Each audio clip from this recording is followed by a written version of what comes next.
Arthur stepped inside. Dust motes danced in the weak sunlight. The house, though beautiful, held a peculiar chill.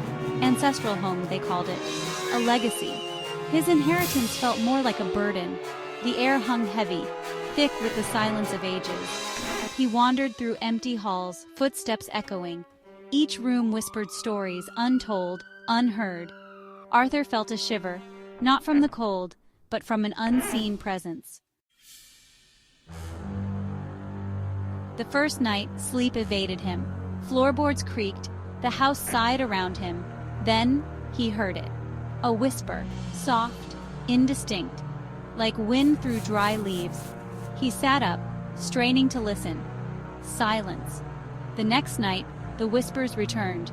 Louder, closer. They seemed to emanate from the walls themselves. Still unintelligible, yet undeniably there. A cold dread crept into his heart. The house was not just old, it was alive. Days turned into weeks. The whispers persisted, growing bolder. Shadows danced at the edge of his vision, vanishing when he turned his head. He began noticing things, a cold draft in a sealed room, a book misplaced. He tried to rationalize it. Old houses settled, made noises. His imagination was running wild. But deep down, he knew. Something was wrong. Something lingered within these walls. He discovered it in the attic, tucked away in a dusty corner. A leather-bound diary, its pages brittle with age. The handwriting, elegant, faded, spoke of a woman named Amelia, a previous resident. She wrote of strange occurrences, whispers, shadows, a presence. Her words mirrored his own experiences, echoing his fears. The diary ended abruptly, mid-sentence. What happened to Amelia? The question hung heavy in the air, unanswered, echoing the whispers that tormented him. The whispers became clearer, no longer just rustling leaves, but fragmented words, phrases.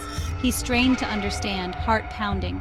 One night it broke through the silence, clear, distinct. Amelia, the voice whispered. Amelia is here. His blood ran cold. It was her. The presence in the house had a name. The diary, her words, it was all true. Fear, primal and consuming, threatened to overwhelm him. He stood in the hallway, the air thick with unseen energy. Amelia, he called out, his voice trembling. What do you want? The whispers ceased. An eerie silence descended. He felt a cold spot directly in front of him, a stark contrast to the rest of the house. He waited, hope battling fear within him. Was he truly communicating with a spirit, or had the isolation finally driven him mad? Minutes stretched into eternity, the silence only broken by the frantic beating of his own heart. Desperate for answers, he sought help. A medium, an old woman with knowing eyes, agreed to come to the house. They sat in the drawing room, hands clasped on a small table, the air thick with anticipation and incense. Amelia, the medium intoned, voice deep and resonant. We call upon you. Speak to us. The room grew cold. Candles flickered, casting grotesque shadows on the walls. A low hum vibrated in the air. Then the table shuddered. A chill wind swept through the room, extinguishing the candles, plunging them into darkness.